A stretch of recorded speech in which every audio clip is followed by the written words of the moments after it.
Hello, guys, and welcome to Comic Book Weekly. And I think this is a first. I don't think we've ever started 2 minutes early. I don't think so. Don't quote me. Yeah, if we did, I don't remember it, and it was a long time ago. Exactly. So we're here on time.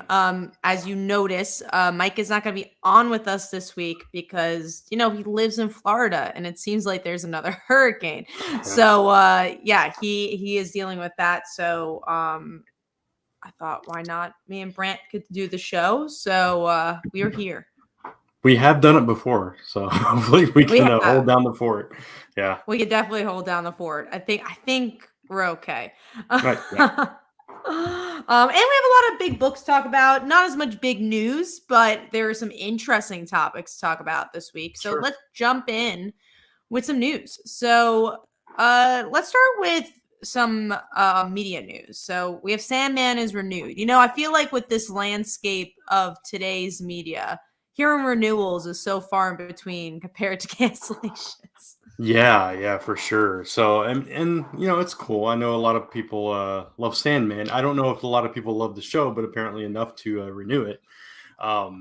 Lisa really likes the show. She likes it more than I do, so I'm kind of happy for her that it's getting renewed. But it's one of those that it's one of those shows we watch together, but because I don't like it as much, I'm like, well, let's watch something else. So we're kind of dragging it out a little bit, but yeah, I'm sure she'll be happy with that news. For sure. It doesn't seem like my type of show. I've gotten many people recommend, and I'm like, nope, I'm good. This is not my scene, but I've heard good things about it. What I've watched so far, it's fairly slow. So that's my thing. If a show's like really slow, I have a hard time getting into it. But once I'm into it, I'm into it. So also, it's just a very gothic show. So I'm like, okay. And I love horror. But there's a difference between horror and gothic. Gothic, there's just a certain tone to it that I don't love. So it bores me a little bit usually. Yeah. No, I understand that. It's always about ambiance. Let's move on to the next thing, which is Spider-Punk is joining Spider-Verse with Daniel Kaluuya. I think that's how you pronounce his last name. He's the guy from Get Out and all that fun jazz. Yeah. So he's playing Spider-Punk, and that's interesting. It's just so interesting to see, I want to say newer characters join this movie because Spider-Punk's not like an old character. Yeah, no, when I didn't actually look at the article. When I saw the headline, I was like, oh, I was thinking like Spider-Verse in the comics. And I was like, who cares about Spider-Punk?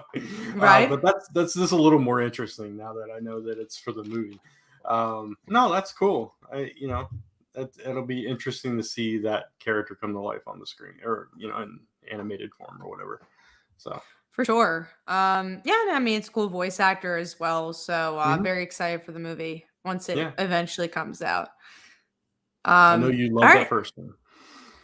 I do. Love it. Yeah. Such a good movie. Moving on to the next thing is that Agatha is also getting some casting news. I thought the biggest one from this week was Aubrey Plaza, just because she was also in Legion. So I'm just always so curious to see what does the Marvel Universe do with people that have played Marvel characters in the past. Especially with something like Agatha, which I'm guessing would have to do somewhat with multiverses. Yeah, and magic, of course. So that's can be interesting. Did they say what character she was going to play, or did they just? No, I think they're just keeping that hush hush. Yeah, I mean, my guess is Legion has absolutely nothing to do with it, so it's probably going to be somebody completely different. But it is interesting when they do that. So, she's always fun though. She's a very interesting actor because very dry. Right. Yeah, her just tone, her demeanor is just something unique. So it's always interesting to see the roles she plays. I agree. I think she's always fun to watch. So let's get into the comic book news. So first up is that Image Comics becomes more available for libraries and schools. They're doing this library pass. I think there's other announcements with library pass throughout the week, but I just think this is cool. This is an opportunity for more people to read books. And I guess the reason I picked this is I'm just curious of what Image books, because there's not a ton of YA Image books. There's usually books that kind of teeter. So I'm just I think it's cool, but I'm curious to see, which books they're gonna pick. Yeah, I mean, maybe stuff like Twig. And Exactly. yeah, I hate Fairyland. I don't know if you could do that. no, I don't think so. So few and far between, but they said they've already added like Walking Dead and Saga. So I mean, I guess maybe they don't care about that. So No, I guess because it's a library, maybe anyone could pick it up. But yeah, I think they're trying to target the K to 12, but it doesn't mean a senior in high school can't read it, right? yeah, for sure. All right, going into Vault Comics has announced a music-based This is imprint. interesting. This is so interesting because they have Metallica has a comic book coming out, which is just Yeah. like, wow, this is, and also Vault has been doing such horror comics, like that's kind of been their thing. I wouldn't even, I would say fantasy as well, like honestly more fantasy than horror. So it's just like, oh, this is an interesting twist to the company because they're really trying to tackle something else and maybe again bring more people to comic books. Metallica fans becoming comic fans. Yeah, and not just Metallica, but Fall Out Boy and Fall what Out was the Boy, other yeah. one? There was another one they mentioned. Oh, Beach Crazy. Boys of all Very things. different Yeah, crowds. yeah, definitely. So it's something for everybody in the world of music and comics. So that's kind of cool. I agree. And now last we're going to talk about, oh, I'm sorry. There's another topic. So Ed Brubaker and Sean Phillips, they are longtime collaborators. They pretty much just do things with each other. And they're doing a new Jekyll and Hyde styled graphic novel. The reason I want to talk about this, because I like their work a lot, but I don't like that they've really been only focusing on graphic novels, where I like reading single issues and I kind of tend to forget about the graphic novels, or I don't give a graphic novel a chance unless it's a topic I really like. You know, be like, okay, this is like a teenage girl who's on a mystery. I'll probably read it. Yeah. But this is like, oh, Jekyll and Hyde. Maybe if this was a regular single issue book, I would have given it a shot. But to invest in a graphic novel, it's like, unless I hear amazing things, I don't know if I'll check it out. Yeah, the difference with this one, I mean, I agree with you by and large. Unless I'm like it's one of those days where I'm just trying to find and I'm browsing like the graphic novel shelves and stuff like that, but those are few and far between as well. The interesting thing about this though is because of the Jekyll and Hyde thing and because it's a crime noir, it puts it in that same vein as like Kill or Be Killed. So it's like, okay, we liked Kill or Be Killed, so maybe we should seek this one out, but I don't know. But yeah, no, I totally get where you're coming from, though. Yeah, well, we'll see how it goes, and if any of us end up picking it up. Yeah. But last, we're going to talk about our main topic here. So, Free Comic Book Day, Marvel, they announced their titles. They are very similar to things they've had in the past, which is Summer of the Symbiotes. They're, of course, have their Spider-Man book. They're advertising that. But what's interesting is that they're also seem to be promoting maybe a new team of some sort. Because we have new characters. It's the Earth's Mightiest Heroes Avengers, but you do have a mixture of Marvel characters here. So let me actually screen share to show you those characters. And, we'll talk about if we need another X book. But here are the characters. As you can see, there's a mixture. You have Captain America, you have Psylocke. Then you have Quicksilver, who kind of plays both ends of the spectrum. So I don't want another X book. And I never care when the Avengers and X-Men team up. I hate that Free Comic Book Day has gone so boring. And maybe because they focus so much on events instead of just like, oh, this is a cool character story. And maybe I'm just tired of events, but. Yeah, I mean, I agree. And I wish it would be something really cool and different than like what if this cover is pointing to that, and like the article kind of speculates that maybe it's Uncanny Avengers returning, which was a combination of the two factions forming a super team basically. It's just like, okay, whatever, and it kind of makes sense considering what's gone on in the worlds of the Avengers and X-Men together and all that stuff, but I'm not excited about it. So unless there's like some major twist, and having Captain Krakoa on there, it's like we know that's Cyclops now. So I don't know why he would put that guy's back on. But yeah, I don't know. I don't know what I would want from this or what I would expect from this, and it could be something completely different because we don't know that many details about it yet. So. We'll definitely see. And that's, believe it or not, all the news for this week. So that is why we started with the news this week. Yep. Usually we switch it up each week, but there's actually some big books this week. So we're like, why not? But before we get into the big books, I do have a Kickstarter going on. So I'm going to share that, talk about it. And then I should have pulled it up before I started sharing. But you know what? You should see my load screen. It's pretty beautiful. But yeah, this is Slice of Life. It's about an anime character come to life, falls in love with a high school cheerleader. So if you enjoy anime, you enjoy Slice of Life stories or romance, check this out. It's a webtoon as well, but we have exclusive content here. We're all funded, but we have a lot of great stretch goals, prints, trading cards, indie books. So if you legit just want to get a lot of indie books for just $1, support the campaign. I'm sure you'll find your new favorite book. Right now, we're releasing 8, but if we get to a certain, let me actually get to the stretch goal. So if we get to, I think it's $15,000, you unlock even more bonus content. So usually we get up to like 15 to 20 indie books, and that's everyone who supports the campaign. So hopefully, guys, go check that out, and I'll leave a link in the chat so you guys can. Let's get into those comic books. Yeah, let's do it. So let's see, what is the first book we're going to talk about? We're going to talk about one of my most anticipated from last week, which is Secret Invasion, issue number 1. What did you think about this? Was it what you expected? Was it something completely different? Were you bored? Were you excited? Indifferent? I think I was in the middle of all that, all those spectrums, because it was not a bad book. It was not a Judgment Day book, because it's like, oh, something's happening. You know, you get a little story in the beginning with this family, and then you're like, oh, Nick Fury's a Skrull. Cool. But there wasn't anything where I'm like, whoa, Nick Fury's a Skrull, because there's no build up to it. It just kind of happens. And you're like, okay, like I feel like I'm interested enough maybe to pick up the next issue. But if it's a big week, like this coming week is a pretty big week for me. I have a lot of books. So I'm like, if it's like that type of week, I don't know if I need a Secret Invasion issue 2. But if it's a small week, I'll be like, all right, why not try out issue 2 and see where this goes? I thought the artwork could be stronger, especially because usually the one good thing about event books is that there's some strong artwork. So yeah, I was kind of in the middle. I don't think it was a bad book by any means, but it also wasn't a great book. Yeah, I enjoyed it, but I agree with pretty much everything you said. So I agree about the art. I thought it was a little sketchy for my taste personally, but and like you said, the story, it's like, it was fun. It was fine. It was a good read.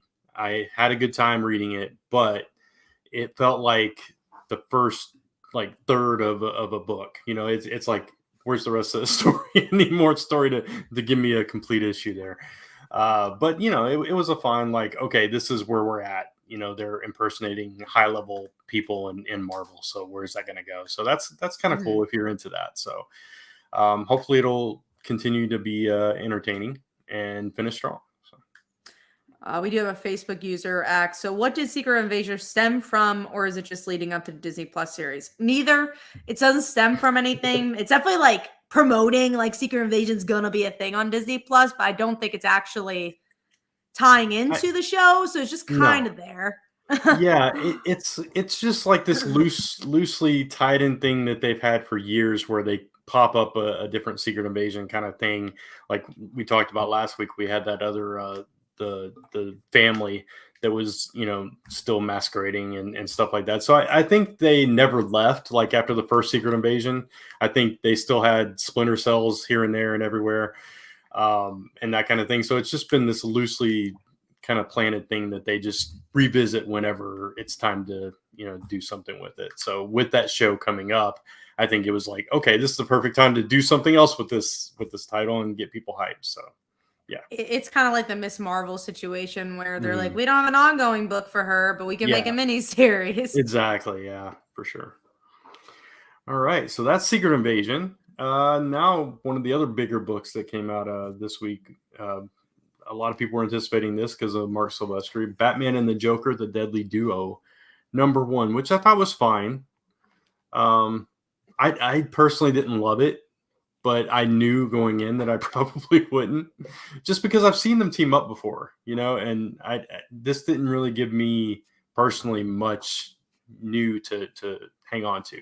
I mean, the art was nice, but yeah, no, I agree. And even honestly, the style of art, I know he's a famous artist, but I was like, it wasn't for me. And then, yeah, the story, nothing new by any means. And this is just like, oh, here's a detective story. They kind of team up by the end, but it's not like he's, the Joker is good or anything. There just was nothing new here to be, I got to put this another Bat title on my pull list. I'm like, I'm good. Yeah, it's like we've seen different versions of the Joker and people, infected with the Joker thing. And maybe it's interesting that they're like invincible or whatever, but I don't know. It doesn't feel like it's been that long since we had that other book that teamed them up. I don't even remember what it was called or who did it, but like you said, there was nothing really new. And it's like, if you're a Mark Silvestri fan, great, pick this up, enjoy the art. But if you're not, I don't know that you need this. That's why. And also like Harley appearing, I didn't really know where she stood. It's just like, oh, this also doesn't even feel really in the vein of anything. I do want to read Mr. Fantastic's comment. I would have joined on Batman title if it wasn't a miniseries. See, that's the reason why I picked it up. If this is an ongoing, I'm like, don't need to invest. Oh, yeah. But because it's a miniseries, I'm like, there's less issues. I can invest in that. Right. Yeah, that's the way I feel about those kind of stories too. So that's interesting that you have another perspective on that, though, that you would only pick it up if it was ongoing. So for sure. That's super interesting. Yeah. So the next book we're going to talk about is a book that I did not read, which is Quick Stops #1. That's Jay and Silent Bob, right? Yeah, this is the Kevin Smith book. Yeah, Jay and Silent Bob. Yeah. Silent Bob. That's what you said. I think you said James something. No, Jay and Silent Bob. Jay and Silent Bob. Sorry. Yeah. No, I didn't love this one. It's actually a black and white comic, which I normally don't mind. But if you like look at a Terry Moore book and then you look at this, it's like, oh, this feels like it's black and white. Well, I won't say just for the sake of it. It's this style. I feel like this could have been colored. Yeah. But I'm not a huge Kevin Smith fan. I like his Green Arrow a lot, but like when he is playing himself, I'm usually like, it's fine. I liked it that one time he was in Degrassi. But I was like, let me give it a shot because I wasn't reading that much this week. So I was like, why not give a Kevin Smith book a shot? But it was not my favorite. But I think if you're a big fan of him, you'll probably like it. Or if you're a big fan of, Clerks and all that stuff. Exactly. Yeah. I really like Mallrats and I like Chasing Amy. I don't love Clerks or some of the other movies. So this is all in that world. It's more like Clerk style stuff. So that's why I didn't pick it up. But so there's that one. So let's get into our number 5 then. What's your number 5, Kat? Mine is, I think it's She-Hulk. Let me just double check that. Yes, it is She-Hulk, which I thought was a solid issue. I actually liked a lot of my comics this week. I really liked the ending of this issue.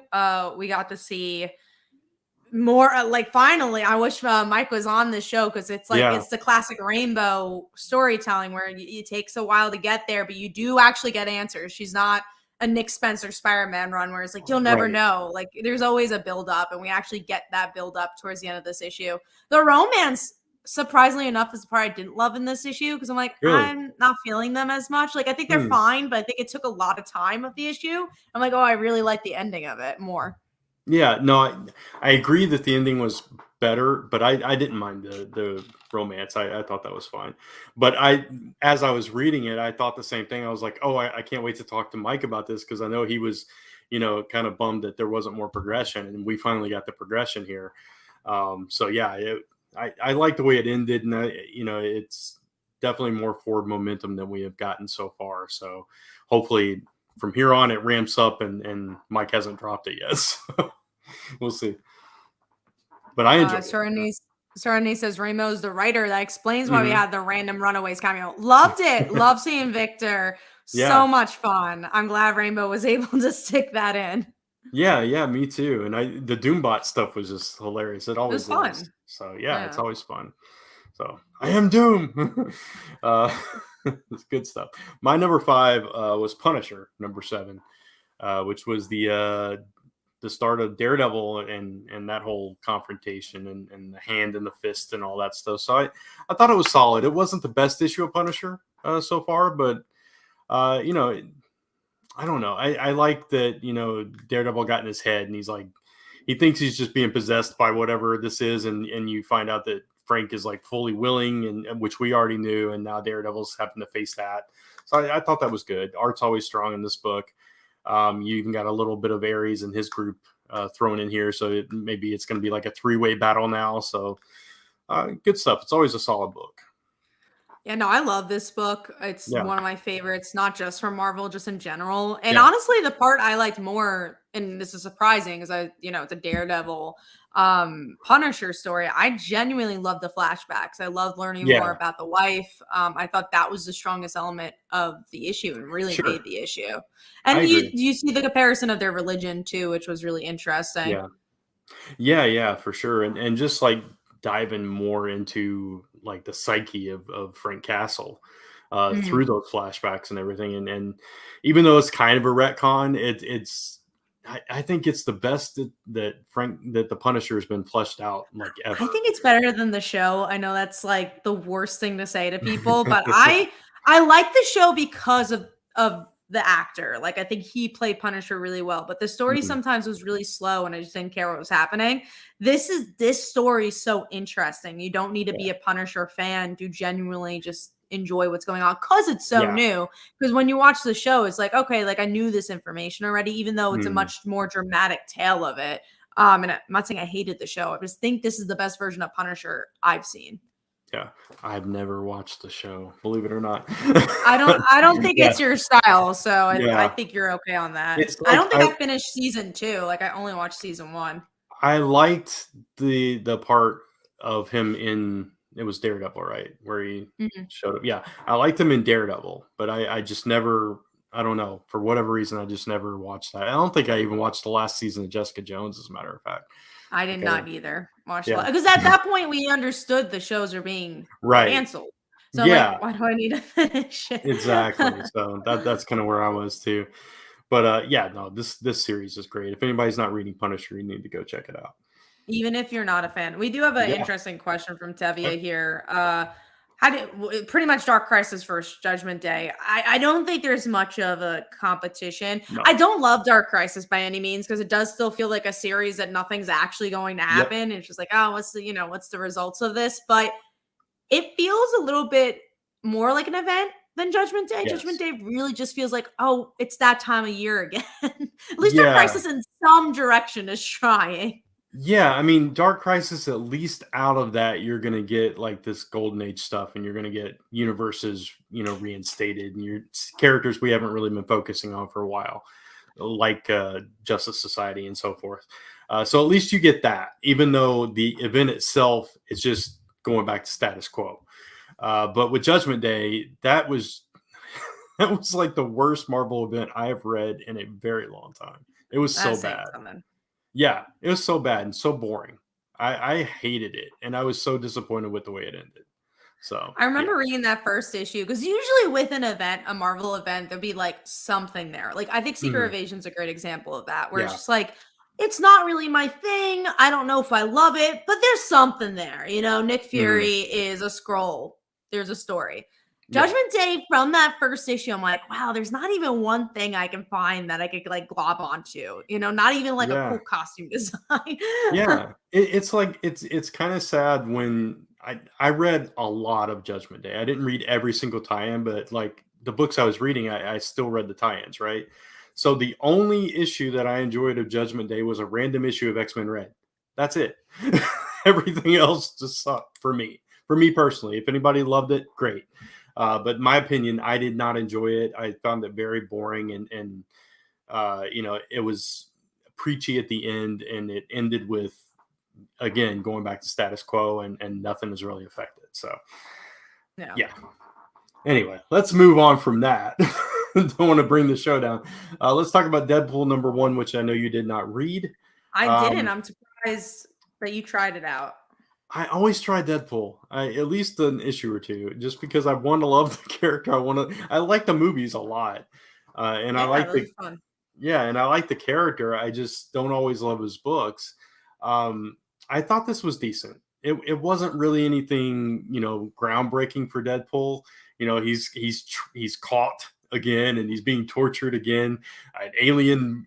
He's been infected with an offshoot of Cletus Cassidy of the Carnage symbiote. So now he's got a symbiote that grew and bursted out of his chest like aliens and that kind of thing. So because his body can regenerate and stuff, so he's like the perfect host. But it's like this villain that I don't know, I've never heard of, and that kind of thing. So it was just like, it was fun. It was fine. Am I going to continue reading it? Kind of doubtful. So that's typically what happens to me with Deadpool books. But I enjoyed the read for what it was. So there you go. I'm glad you gave it a shot, but felt exactly the same as other issues. Right. It's always that way with Deadpool, man. Serenity says same brand. Yeah, had to try it out for the Carnage thing. Yeah, absolutely. So, sadly, it's just not holding my interest. But a book that is holding my interest so far is Batman, issue 129. What'd you think about this one, Kat? I like the book, but I don't love it as much as the beginning. I feel like this kind of stalled a little bit, where it's just like this issue especially is just them fighting and he's lost in space. I'm like, okay. I feel like there hasn't been a ton of progression in these previous issues, even though the art is gorgeous. Oh, the art is gorgeous, and I kind of like the Aquaman stuff just because it's, he's always very protective of Atlantis and his people and stuff. And when he finds out that he brought the threat to his door, he freaked out and stuff. And that when Aquaman has trouble going up against this thing, and Batman can't outsmart it and stuff, it at least presents it as a viable threat, which I appreciate. But I agree with you. It's kind of stalled a little bit for me the past couple of issues, but it's still a solid read, and it's still better than we were getting with Batman. So I'm still enjoying it quite a bit. And like you said, the art is gorgeous. Yeah. So, all right. And next up, the new one from Brian Michael Bendis, The Ones. So was it everything you hoped it would be, or were you disappointed? I actually thought it was a solid book. I won't say it's everything I hoped to be, because I don't know what I was hoping for, but I like the characters. I thought he introduced them slow enough where there's definitely some Bendis dialogue, don't get me wrong, but I feel like it kind of leaned more in the Naomi field of things, where I felt like I genuinely was understanding the characters, and I think he did a good job at setting up the different worlds. Like there's this Buffy style character, there's this superhero, and I thought the pacing was really good, surprisingly enough, where again introduces all the characters, you get the lay of the land, they're like there's this big threat, and then you find out one of them's like, nah, I'm good, let's not deal with it. And it's like, oh well, guess what happens when you don't deal with it? The world kind of is over. And I thought the artwork was fun and cartoony, and it shows maybe Bendis should not work on as many books, because this I felt like was one of his stronger debuts in a while. Yeah, it was better than I expected. And I'll tell you why. Like I told you last week that I read that preview in the book. The preview was literally the scene where they're sitting around a table talking. And that was that was the worst part of the book too. Exactly. Yeah. I'm thinking as I'm reading this book, why on earth would that be your lead in then?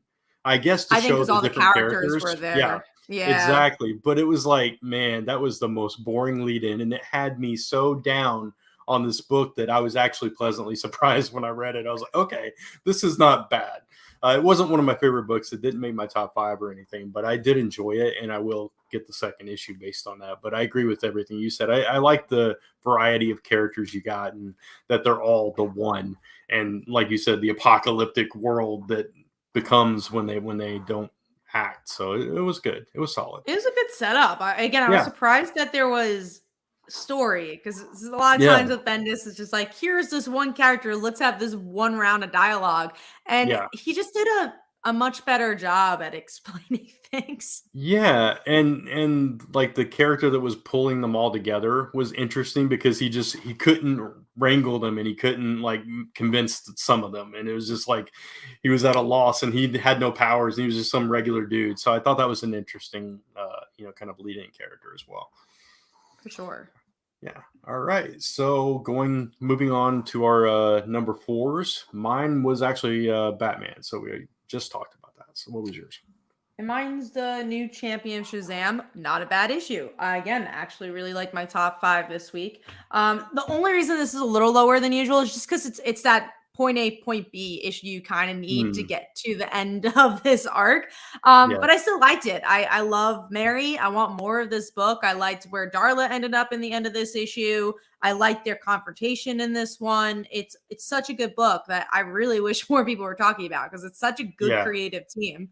Yeah, the stuff with between her and Darla, I thought was the strongest part of the issue. I really enjoyed that, and just like her sitting there thinking, I shouldn't have said that stuff. I'll talk to her when I cool off. That just felt very real, very natural, and how anybody would react and that kind of thing. So I appreciated that, and the stuff with Freddie walking away, how she thought she had an in with him, and then Eugene giving her crap too, and just all the family stuff was just so strong, and I felt like what I didn't like last issue, I think it was last issue, was like the battling the random monsters and stuff. That was the one part that I didn't love. So the stuff around that, the extraneous stuff with the homeless people and all that, I thought was a little bit stronger this time. So, but yeah, I'm enjoying this book. I really like this book. And I had another point. Oh, the one thing I didn't like about this issue was that the teacher, it was so obvious that she was going to be the villain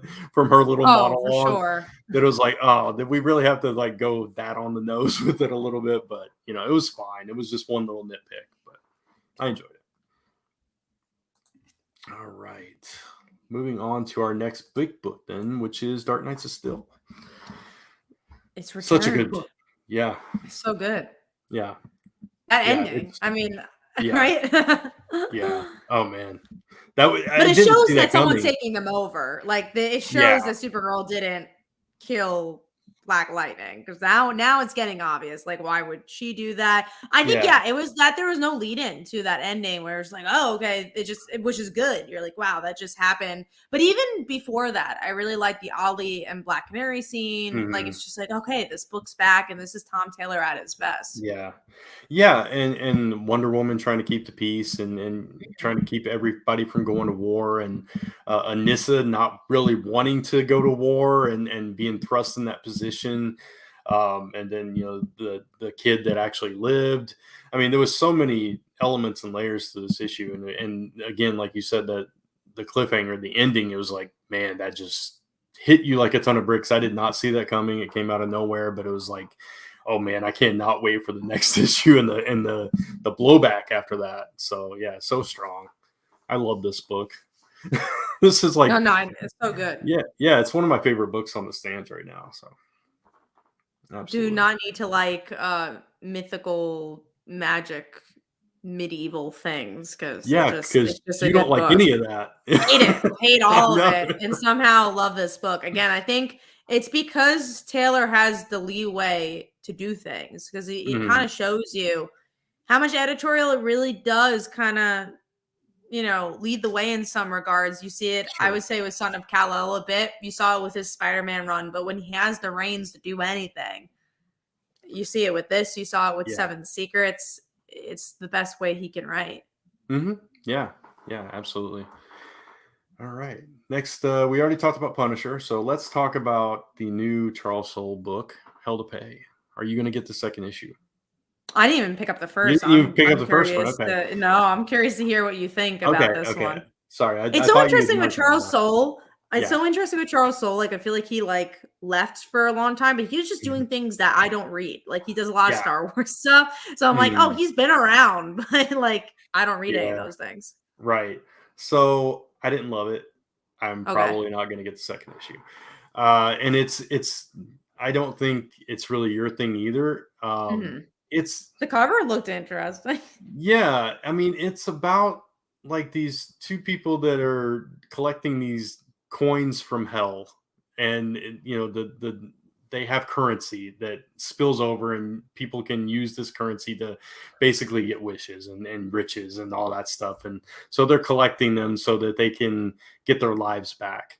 And supposedly, like, it's the first book in a number of books that are going to tell different stories about different people in this universe. So it's an interesting universe interesting concept to base your whole universe on. But I don't know. It just wasn't my thing, I guess. And the art could have been a little bit stronger, but it was fine. It was okay. I'm not gonna pick up to the second issue though. Serenity Acts. Has anyone read the Tom King book Gotham Year One? I'm interested in it, but King has me shook. See, because of that, I have not picked it up. I have not either. I usually don't pick up that kind of stuff though. So yeah. All right. Next, we're moving on to our number 3s. What was your number 3, Kat? Mine was the ones, just because I was pleasantly surprised by it. I was like, all right, see where it goes. Yeah. And mine was She-Hulk, which we already talked about. So moving right along. We might have to get a little Q&A going on. So if you guys have any questions, let us know. Yeah, we're getting through these quick. And we've already talked about our next big book, which is a New Champion of Shazam. So TMNT Saturday Morning Adventures number 2. I did read this. I love the nostalgia. It does feel like reading the cartoon, but it's been a long time since I was young enough to enjoy that cartoon, and I'm just not loving it. So I think I'm done. It was fun. It was fine. And if you're a huge fan of the 90s, 80s, right? 80s cartoon, it's like the original stuff. You'll enjoy it. But I think I'm done. I got to be a little bit more picky about my reading, and I just don't love it enough. So, but it was fun. That makes sense. You know me, I'm always picky with my reading. So yeah, I need to be more so these days. So that's that. So number 2s, mine is New Champion of Shazam. So there's that. What was yours? Mine is Punisher, because I really like the flashbacks. All right. And Poison Ivy is the next one. I know that you don't read that. This was kind of the end of the arc. I can't believe it's an ongoing. I guess because of G. Willow Wilson. I thought it was over. I thought this was it. I thought it was a 6-issue and done. They extended it, so I think it was popular. So I mean, I'm sure people like it. It's just not in our circle. Right. So I've continued reading the whole thing though, and now Harley's coming into it. At the end of this, she's like, hold tight, I'm on my way, kind of thing. So, so she's going to be in the next arc, which might make it better. I don't know. The last couple issues, I haven't loved of this. I thought it started strong for me personally. I enjoyed it, but it just kept that same tone. And I know you read the first issue, right? I did. I liked enough where maybe I think I read the second, but then after that, I'm like, oh, it's a little slow. Yeah, so it kept that same tone and that same pace throughout the rest of it. And it even slowed down a little bit, I think. So it kind of lost me along the way, but I had already pre-ordered it, so I just went ahead with it. But yeah, I think I'm done, because now that the arc's over, I don't think I'm even going to try it, the second arc, unless somebody's just like, oh, it turned a corner. It's great. So, but it was okay. All right. So we already talked about She-Hulk. So our number 1s, mine's Dark Knights of Steel. I assume yours is too. Dark Knights of Steel, yeah, of course. And we're done. Yeah, we're finished. Yeah. We have a couple of questions we can answer. If you guys have more, let us know. Yeah. But yeah, first up is from Parker Luck. What's that? Matt Beard. So Cat and Branch are your favorite writers from DC and Marvel, if you don't mind sharing. From Marvel right now, I love Rainbow. I think Rainbow's amazing. I think Jason Aaron's doing a good job at Punisher. I don't love his Avengers, but what else is at Marvel right now? DC, you got to say Tom Taylor and Joshua Williamson, but it's such a revolving door right now. Those two places, it's hard to pinpoint. And it's like Joshua Williamson. I like some of the stuff, not all of the stuff. Tom Taylor is probably my favorite at DC. As far as Marvel, Jed McKay is doing fantastic work over there. That's true. Yeah. Beyond that, I mean, I do enjoy Rainbow as well. I'm trying to think if there's like something else that I'm really loving from either one. I think those are the main ones, though. Yeah. Jed McKay. And then Tevye asks, are you excited for the Maker to return to Marvel and Free Comic Book Day? I haven't heard any news about that. But if it's true, the Ultimate Universe, always there's some way for them to return and then do nothing with it. So I don't know if I'm excited or not about that. I couldn't care less about the Maker, though. I never did like that character, so. Yeah, he hasn't been my favorite. I think we've given our opinions on the current Spider-Man run. Yeah. It's better than Beyond, but it's not great. Yeah. Mike of the three of us is enjoying it the most. And then I think it's me and then Kat. I'm like in the middle. For sure. Yeah. So that's where we stand on that. But I've definitely read better Spider-Man. I've definitely read worse. So yeah, it's in the middle. There's nothing. It's not an offensive book. No, it's fine. And there are there's certain issues that are like enjoyable, but I'm not loving it. So that's where I'm at. Mm-hmm. All right. I guess we'll get into most anticipated. Yeah. All right. Any more questions? Pop them in the chat and we'll answer them so we can have a little bit of a longer show. But let's get into try and make the hour mark. Yeah, exactly. We're we still got 20 minutes before we hit that mark. So come on. Right. Questions. So I don't know if we're making it, but let's see. All right. So let's talk about our most anticipated. So Kat, we'll start with you. All right. So my most anticipated for this week is Do a Power Bomb, of course. I would probably have it higher, but there's more books that are issue ones that I don't know much about that I'm very curious about, which is why those are higher. But yeah, Do a Power Bomb, great book. Always recommend it. Don't need to be a wrestling fan to like it. Number 2 is Fantastic Four, just because I'm genuinely very curious to see what this new creative team is going to do, what direction the book's going in. And then number 1 is a Scout comic, Killchilla. It's a slasher series about a Coachella event. So I'm like, that sounds very much up my alley. Yeah, it does. That's hilarious. So I'm like, of course I'm going to get that. And I'm very excited for it. Nice. All right. So mine are first, number 3 is Specs number 1. It's a new Boom Studios book where some people... Chris Sheehan is the artist for that, who worked on Five Is Billy Still By. Yeah, nice. That's very cool.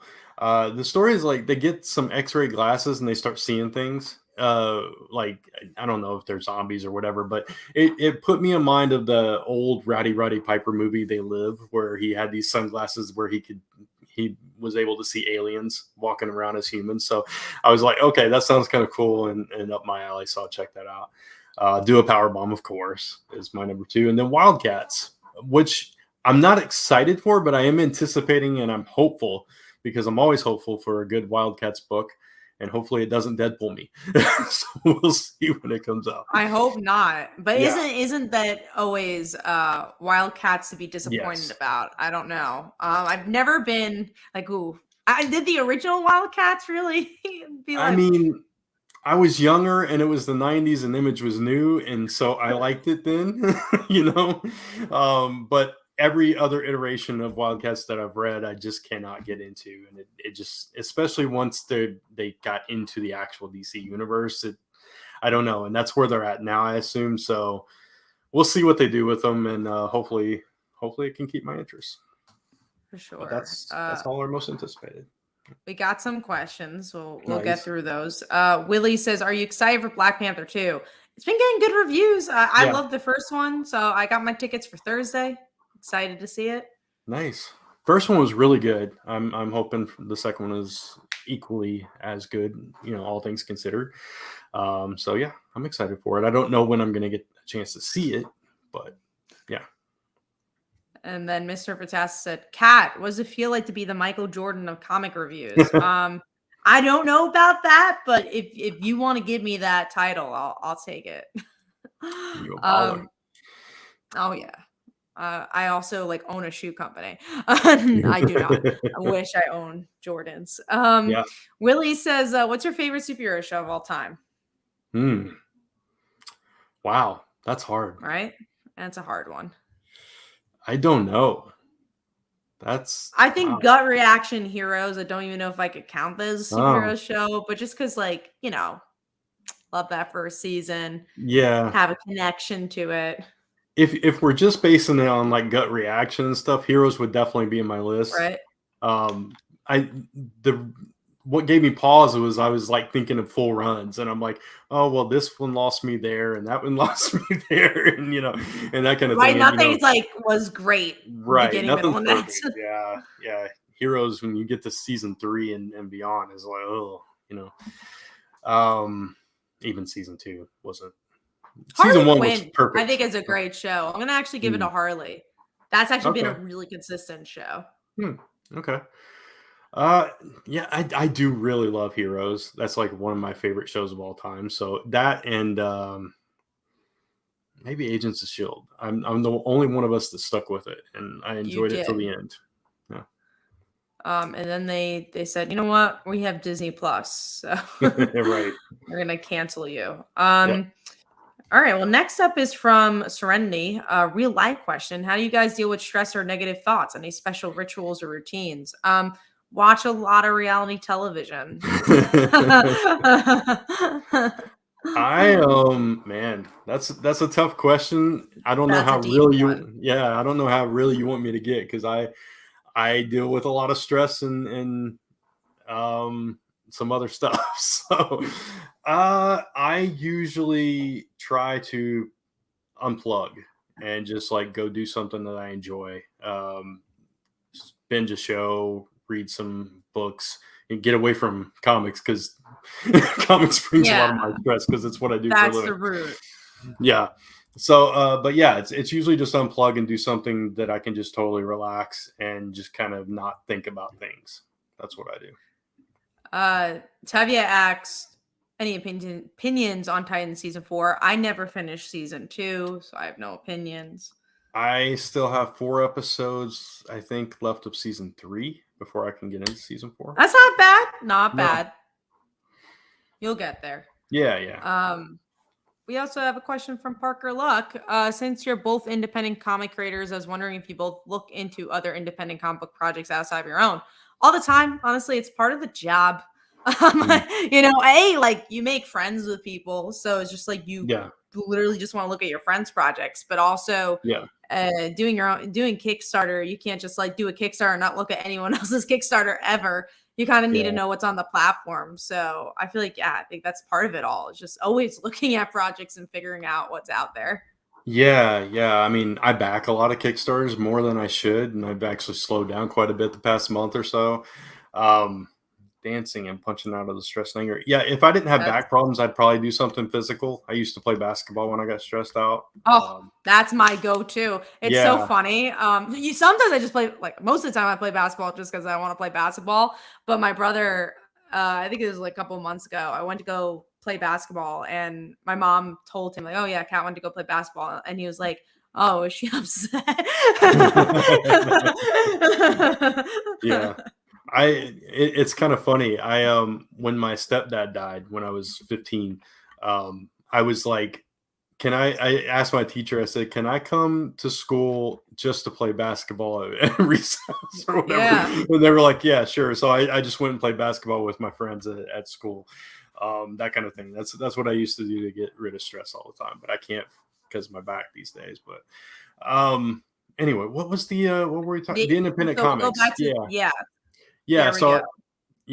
back a lot of Kickstarter projects. I have a lot of I have a lot of creative friends, a lot of friends in the industry. I'm part of several communities, so I'm always looking at other people's stuff and all that kind of stuff. So Willie asks, which animal scares you, if at all, any? For me, it's snake. I don't think any of them scare me, but if I had to pick one, I don't like bugs, but I also don't care that much about them either. Alligators. Yeah, anything that could kill you. Jellyfish. I feel like if I stepped on a jellyfish.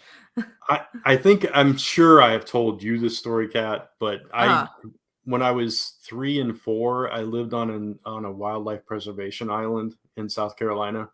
It's called Seabrook Island, if anybody wants to look it up. And we lived in like a tree house. It was a house on stilts, and we had alligators in our backyard, and we had a pond, and we had a big giant pile of leaves. And I went to jump in the leaves one day, and my mom grabbed me because there was an alligator in there, and I was jumping right into its mouth, and they would come up in the backyard. So I'm like, I was actually talking to Lisa earlier today. I was like, there's 2 things that prohibit me from wanting to live in Florida: hurricanes and alligators. Other than that, I'm good with it. But, I think the alligators are probably even worse. Not saying the hurricanes are not bad, but at least you're prepared in Florida. Like they know hurricanes are going to hit. The reason Sandy did so badly here was because we're not prepared for that. We do have some other questions here. Tevye asks, any opinions on the 30th anniversary for Death of Superman? I don't even know when it comes out. Did it come out? I don't care. It came out today. I don't care. I did pre-order it. I don't have it yet because I switched to monthly shipping for DCBS, and I'm getting the other stuff from the comic shop now, and comic shop and digital. But yeah, I'm getting it. So I haven't read it. I don't know.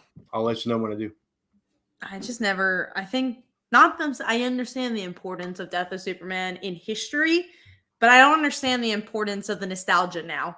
I'm just like, it was a while ago. I just hate how much they go back to it. Yeah. It makes it less special when you keep revisiting stuff over and over again. But yeah, not my favorite thing. And also, I didn't grow up with it. Like, I read it a long time ago, but it's just like, I wasn't alive for when it was around. So. I was like, we talked about, I like watched the whole QVC special or whatever it was when they were selling the thing. But yeah. Park of Luck asks, what would your superpowers be, if any, or if you were a superhero or a supervillain? I always say anything I could not use my powers to do anything to like be a hero, right? It's just like, oh, I want to get the TV remote. I'm going to get that. Because are you going to actually go out and be a superheroes if you had powers? I don't think so.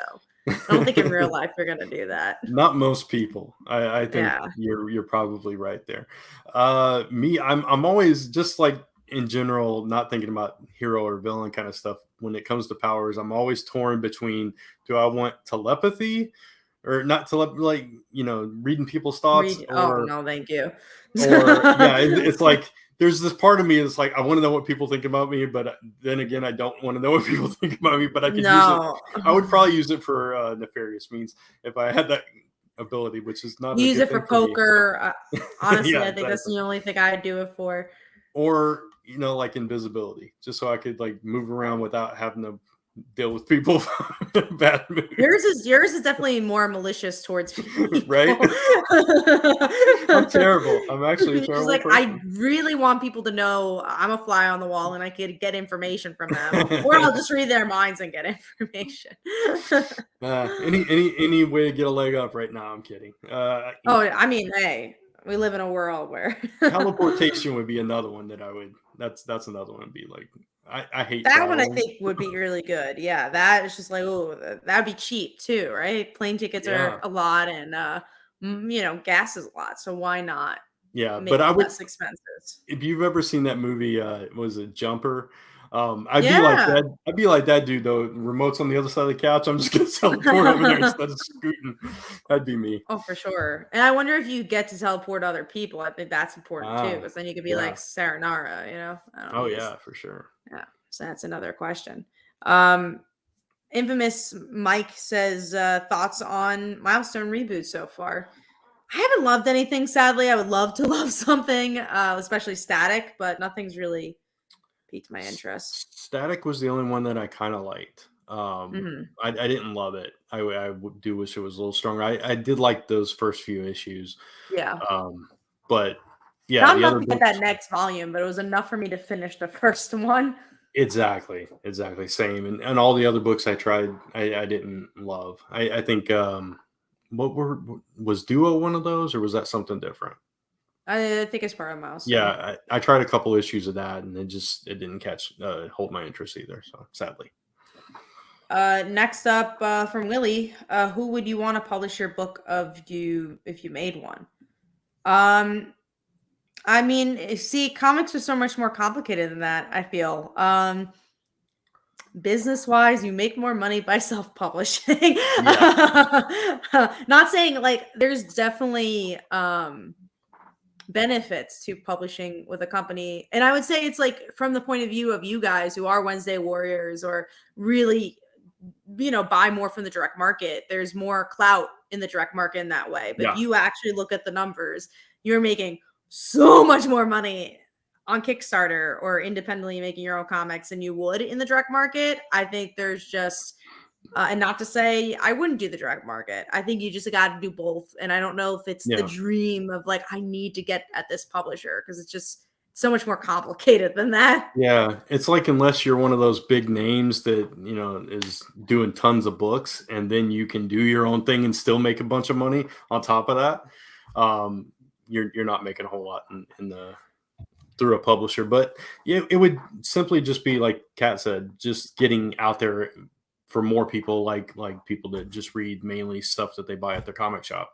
Because a lot of times independent stuff doesn't make it to those shelves. So for sure. Parker Luck says, what are your guys' favorite comics based on your current TV series of late? I don't know if I have any based on TV shows. I don't usually get the books based on TV shows. Like they're usually very not. rarely. Yeah. Yeah. Like unless it's Smallville, like I remember that was really good. Brian Q. Miller wrote that.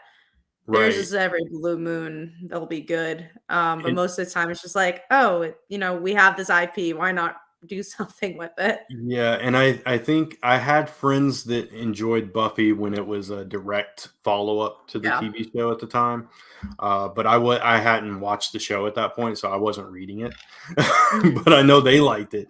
But yeah, aside from Smallville, I can't really think of a single one that I even got, and if I did get it, that I enjoyed it. I legit could only think of Smallville. Yeah, that Smallville was solid. Yeah, and again, it was from a writer who wrote comics, but then also wrote for the television show. So it's just like it was a match made in heaven. Same thing for like Sterling Gates when he wrote Adventures of Supergirl. That was a solid series because he has written for television. He's written obviously a lot of Supergirl, but that was a digital first. And I guess Smallville was too, but they released less issues of that. And it wasn't as continuous because the show was on. Right. It's still a really good series, but it wasn't like, oh, let's, see what would have happened after the show, which is why I think Smallville, it was invested in a little bit more because it wasn't like fill in the blank issues. Right. To go back to Willie's question real quick, because I don't think we actually answered his actual question. Okay. Because who would we want to publish it if we did? Like which publisher? Okay. So I just wanted to make sure I answer that. For me, go for it. I mean, aside from Dream Marvel, but as far as indies, I think most indie creators always dreamed of having an image book too, right? But I love a lot of stuff that Boom does. So that's definitely one. Who else? I don't know. What about I you? would say I have to go. I can't say too many, but Image, and I say that because I literally can't say. Okay, gotcha. But, Yeah. That's true. Yeah, no. There's Image Comics is always interesting. That'd be cool. But I'd be happy with comics too. Yeah, I'd be happy with anybody that would publish anything. To be honest, I mean, just because why not? I know several creators that like just have books everywhere that they can. I think every company has different stuff to offer. Like look at Vault; they're a newer company, but then like have this music side, and then heavy metal. They have this like magazine style, but now they're also teamed up with Whatnot of all things, and they have like a published like an imprint there. So there's a lot of cool people doing cool things. Yeah, for sure. Infamous Mike Manhattan X thoughts on Tom King's Supergirl. Didn't love it. Wasn't my thing. Which one was that? The Superwoman. It was like I don't even remember what it was called. It was a longer title. Remember? Maybe you read. I don't remember if you read the issue, but she was drunk in the first issue for most of it. Yeah, I don't remember, but it doesn't sound like something that I would love. If you didn't like it, I probably didn't like it either. No, I don't think it. Mm-hmm. Yeah, we've always agreed on Supergirl, which is weird. But yeah, out of all characters, Supergirl is the one we usually do agree with. Infamous Mike says when you're publishing with Image, they take a small cut of the sales and you keep a majority of the profit. Which is great, but with the direct market, it's hard to make money because of just the way how much stores take, how much Diamond takes, or another distributor you're using. So it's not really the idea that the publisher is taking a lot, which again like a place like Image, they aren't really taking a lot, but with a place like Image, you are paying for all those pages. They're unless you're, Yeah. I don't even, maybe I think Scott Snyder pays for his pages too. Don't quote me on that, but you are paying for all the art. You're paying for the whole book. Yeah, I think the way their deal works is they take a flat rate off the top, and then you get royalties. Um, my limited experience with Image, I actually lettered a couple of Image books years and years ago, and one of them I have a very, very, very small stake in, like a 3% ownership of it or whatever. So I get royalties for that. I've made a You get dollar and the 33 2 cents. cents, Yeah. $1.33 in the entire time it's been published, and that's been like, I don't know, 10 years, maybe longer. So yeah, unless it's like a huge book, you're not, I don't think the writer made a whole lot off that one either. So Yeah, it just that's kind of like what people, that's the big conversation on comics right now, is like, how do you get creators to make more money in the direct market? And the answer mostly is don't rely just on the direct market. You're seeing a lot of creators again do Substack or do, Zest World or do Zoop, Kickstarter. yeah, multiple They're just income doing streams. Yeah, exactly. So I'm not saying, because people are gonna be like, the direct market's dead. No. Calm down. no. It's not that. It's just the direct market is for different things. Like the floppies come out, and then you're making a lot of your money off the trades, honestly, because that's where you could get stuff on Amazon, get stuff on Barnes and Nobles. So it's just a different way to make money. But it's hard to say like this is the dream or this is the dream, just because the rose-colored glasses are a little bit off when you are doing stuff in the industry. But at the same time, that doesn't mean it's not exciting to have that name, and we wouldn't have those names. I just would see those names as a different I wouldn't think I'm being a billionaire because I'm with them or with another person. It's just more of like, no, Yeah, this is really cool because I get to work with this really prestigious company and work yeah, together to see what we could do. yeah, absolutely. All right. Well, I think we are at the hour mark. So I say, do we want to wrap it? Do you want to answer some more questions? We can answer a couple more than wrap it, Okay. because I do see we have a couple. So Yeah, we could do Parker Luck. What's your favorite cartoon series that you've loved to rewatch over and over again? I don't really rewatch a lot of things over and over again.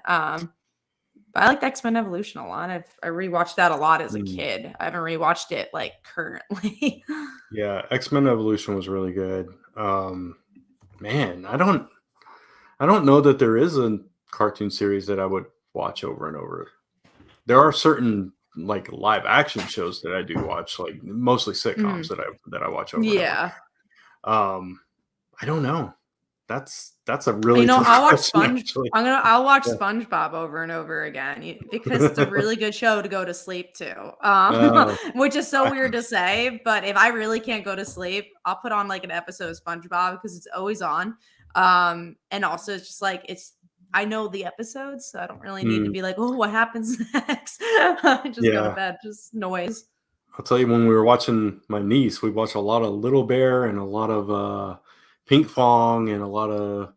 I'm shocked by Little Bear because that's such an old show. Yeah, it's something that Lisa remembered, and so she started, having her watch it, and she fell in love with it, and we just watched it over and over and over again until she discovered, Baby Shark and Coco Melon and all that stuff, and then it became all that.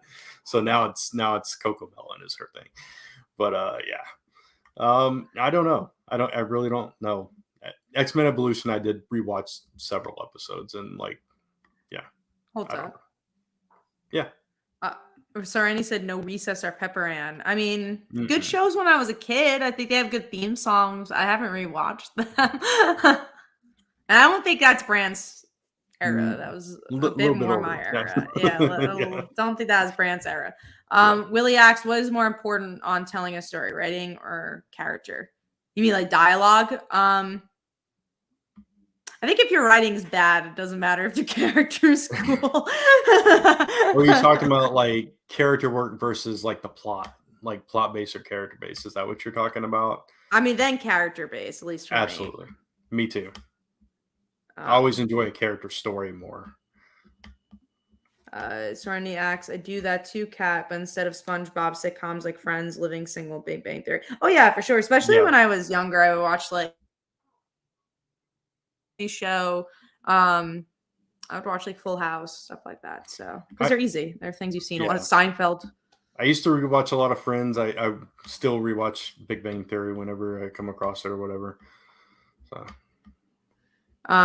I don't love Friends. As a kid, I think I watched a lot of it. So I was just like, it's like Full House thing where I watched a lot of Full House and I just don't like Full House because you just kind of get sick of it. Yeah. And I think I feel the same way about Friends. Like I've seen enough of it where I'm like, oh, I'm kind of sick of this show. Yeah, I understand that.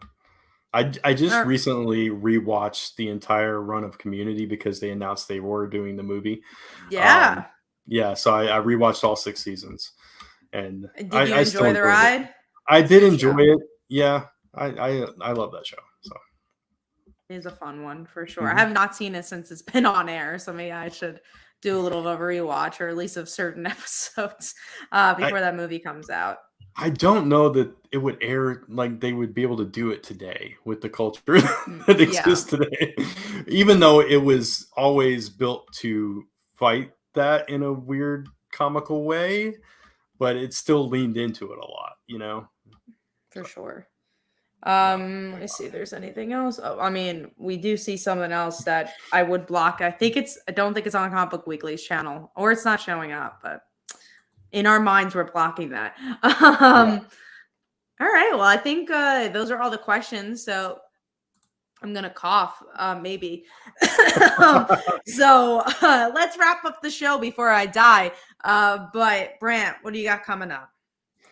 Hopefully I'll get a new video up on Only Good Comics. I'm thinking about doing something with CrossGen because Marvel put out that CrossGen Tales book that came out this week or last week, and it like reprinted the #1 issues of 4 books, and CrossGen got me back into comics, so I thought about doing something like that. So look for that. Aside from that, I'm just working on my stuff and getting surveys out for one of my Kickstarters, hopefully. What about you? That sounds like a good week of getting surveys out. Right. For me, we were supposed to go to Rhode Island last week, but Phil got the flu. So I was wondering why. I didn't know why. Phil got the flu. So couldn't go. I didn't want to risk anyone to get the flu, and I didn't want to get the flu. So we did not end up going. But we will be at Anime New York City, not this weekend, but next weekend. And then we're done for the cons for the week. Not the week. Maybe even a week for the year. And then obviously we have the Slice of Life Kickstarter going on until November 22nd. And that's it. That's really going on with us for now. But check out my videos on my channel if you like weekly comic reviews. So hopefully you guys enjoyed, and we'll see you hopefully next week with everybody. Please subscribe. Go press that bell if you want to be notified. And then we have our social medias. Notified. It's in the past. And then also like this this cast. So thank you guys, and we'll see you next week. Bye.